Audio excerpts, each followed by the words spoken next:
Aê, meu nome é Leonardo Silva de Lacerda. Hoje eu vim apresentar a resolução da minha prova 2 de transferência de calor, mais especificamente sobre superfícies estendidas. Então tá, a primeira questão aqui que nós temos que determinar a temperatura desse bloco aqui do motor, considerando que a temperatura do bloco é igual à temperatura da base desse eixo aqui, que no caso seria esse TH. Então tá, vamos para a resolução. O primeiro passo que eu fiz foi coloquei todos os dados estabelecidos aí pelo problema. Fiz um balanço de energia para saber o que entrou, o que saiu. Então tive aqui que a potência gerada ali pelo motor menos a potência gerada pelo eixo. Fiz o cálculo aqui, 300 menos 180, totalizando 120 aqui. Então temos essa equação aqui, ó, que onde esse QH aqui seria, no caso, é o calor do bloco do motor. E aí simplesmente estabeleci as equações aqui. Coloquei a equação do QH e agora eu vou fazer o mesmo para descobrir a equação do QS para jogar aqui depois. Então tá, primeira coisa que eu fiz, eu apliquei a lei de Fourier, fui desenvolvendo as contas aqui, ó. Fiz a consideração da temperatura em excesso, desenvolvi as contas e encontrei o valor do QS. Encontrando a equação do QS, eu simplesmente joguei aqui novamente, ó. E aí depois, nessa equação 2, eu teria que resolver esse problema, só que eu não tinha o valor do M. Aí foi onde eu fui encontrar o valor do M. Encontrei o valor do M, do perímetro, todos os componentes aqui. O restante eu já tinha as informações, então encontrei o valor do M, encontrei o valor do perímetro. E agora é só substituir os dados que eu tinha nessa equação 2 aqui. E agora, substituindo os dados, cheguei nesse valor de temperatura, que esse TB seria a temperatura da base do eixo, que é a mesma coisa do TH. E agora para a questão 2, nós temos uma parede plana e superficial e nós temos que determinar a eficiência, a taxa de transferência de calor e a efetividade de cada aleta aí. Na letra A, utilizando a tabela de eficiência para a aleta e a letra B, utilizando o gráfico de eficiência para a aleta retangular. Então tá, primeiro passo foi colocar todos os dados que o problema nos deu. Depois, logo em seguida, encontrei o LC, a área da aleta, equivalente a esse valor, e o M, encontrei. Aí após isso, joguei na fórmula tabelada lá da eficiência, simplesmente substituí os valores aqui, que eu coloquei simplesmente para facilitar nos cálculos, e encontrei esse valor de eficiência aí. E agora para a taxa de transferência de calor, basicamente joguei a fórmula. E então tá, substituindo os dados aqui, chegamos nesse valor aqui do calor da aleta. E agora calculando a efetividade aqui, jogamos novamente na fórmula aqui, substituí os dados aqui e cheguei nesse valor de efetividade. E agora utilizando o gráfico, nós temos que o seguinte, que a eficiência ela é nada mais nada menos do que uma função desse epsilon aqui. E esse epsilon é correspondente a esses dados aqui. Então tá, substituí os dados que eu tinha, encontrei o valor de epsilon correspondente. Então temos que a eficiência da letra é função, aí tem esse valor aqui. Então olhamos esse valor aqui no gráfico. Como não tem esse valor, então nós teríamos que fazer uma interpolação. Então interpolei e através dessa interpolação cheguei na eficiência de 0,7886.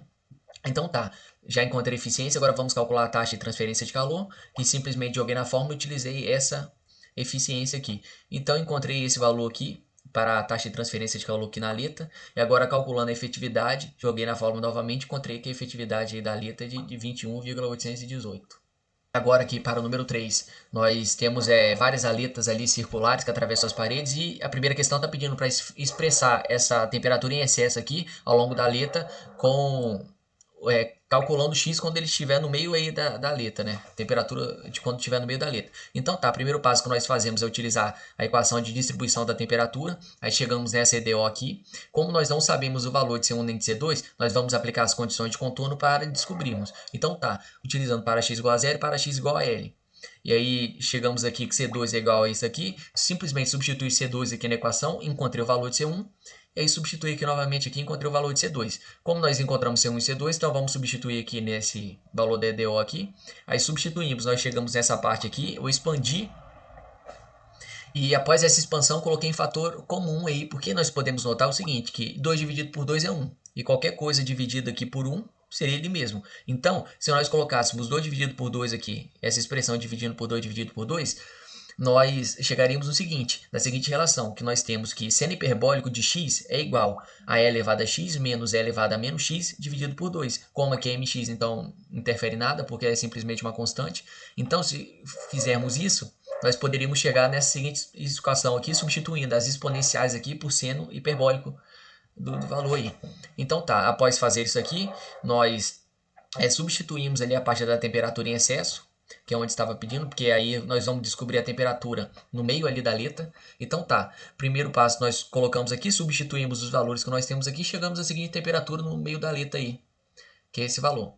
E agora na letra B, está pedindo para a gente calcular a taxa de calor transferido através da aleta e a efetividade dela. Então tá, para a gente descobrir a taxa de calor transferido, nós utilizamos a lei de Fourier. Aí no lugar aqui dessa derivada que nós simplesmente colocamos os valores, já derivamos já de uma vez, colocamos aqui. E aí simplesmente resolvi isso aqui, tirei esse menos aqui para baixo, multiplicando aqui por menos. E cheguei nessa parte aqui, agora colocando aqui para a base, de quando o x foi igual a zero, e só substituindo os valores que nós temos aqui, chegamos que a taxa de calor aí na base da letra, seria desse valor aqui. E agora, calculando a efetividade, temos que a taxa de calor da letra dividido pela taxa máxima, que no caso seria de convecção, seria igual à efetividade aí da letra e deu esse valor aí. E por ser maior que 1, significa que ela foi efetiva, que ela sim aumentaria a transferência de calor, a taxa de transferência de calor ali. Agora, nessa questão C aí, nós temos que calcular a taxa total de calor que acontece nessa transferência aqui de uma parede para outra. E então tá, a taxa de calor total seria a parte convectiva e a parte condutiva aqui. Então é só substituir os valores aqui com esse N aqui que foi dado, que é o número de aletas e a área da aleta aqui. E aí simplesmente colocando os valores que nós temos aqui, nós encontramos que a taxa total de calor aqui foi dado por esse valor aqui, ó. Para a nossa questão número 4, nós temos um perfil de aleta aí retangular que é construída por esse material e nós temos que calcular a transferência de calor por unidade de comprimento da aleta. Então tá, temos todas as informações aqui. Esse K não foi nos dado, tive que pesquisar para encontrar, que no caso a condutividade térmica ali do duralumínio é esse valor aí. Então o primeiro passo que eu fiz foi colocar os valores que nós geralmente utilizamos no meio das equações, né? Então coloquei o valor para LC e para M. Então tá, calculando a taxa de transferência de calor, joguei na fórmula de eficiência, e a partir da fórmula de eficiência, como eu não precisava desse NA, eu simplesmente substituí pelos valores que nós temos, porque eu não tinha um valor de NA. Então substituí aqui, ó. Aí cheguei nessa parte aqui, que a transferência de calor aí seria isso aqui. Eu passo o W aqui para baixo, para ser por unidade de comprimento, né?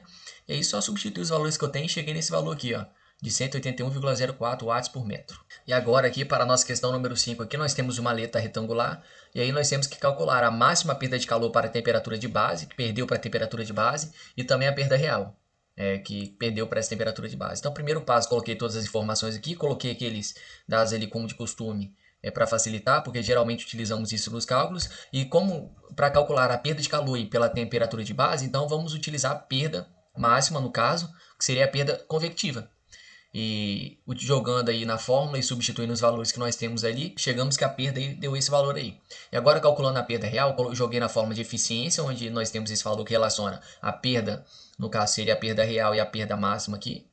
E aí simplesmente substitui o NA, porque eu não sei o valor dele, então substituo por isso aqui, que é a fórmula que nós vamos utilizar para calcular. E agora colocando o M aqui, aí para encontrar o valor dele, substituir lá embaixo depois aqui, onde envolve a tangente hiperbólica aí. E aí simplesmente substituir os valores, o valor da perda máxima, e encontrei a perda real de calor.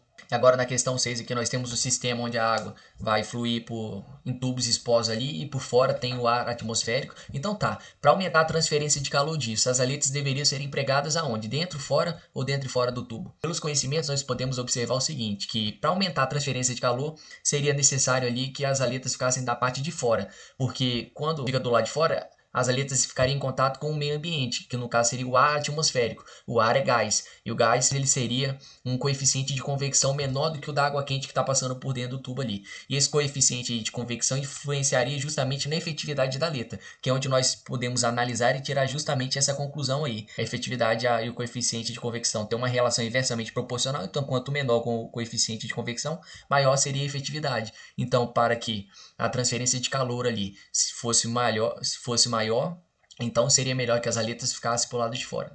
Na questão 7 aqui, nós temos que descobrir em qual dos casos aí as aletas forneceriam maior aprimoramento da transferência de calor. Temos o caso 1, que é a superfície formada por fundição e extrusão, e o caso 2, que é superfície fixadas por soldagem ou encaixe apertado.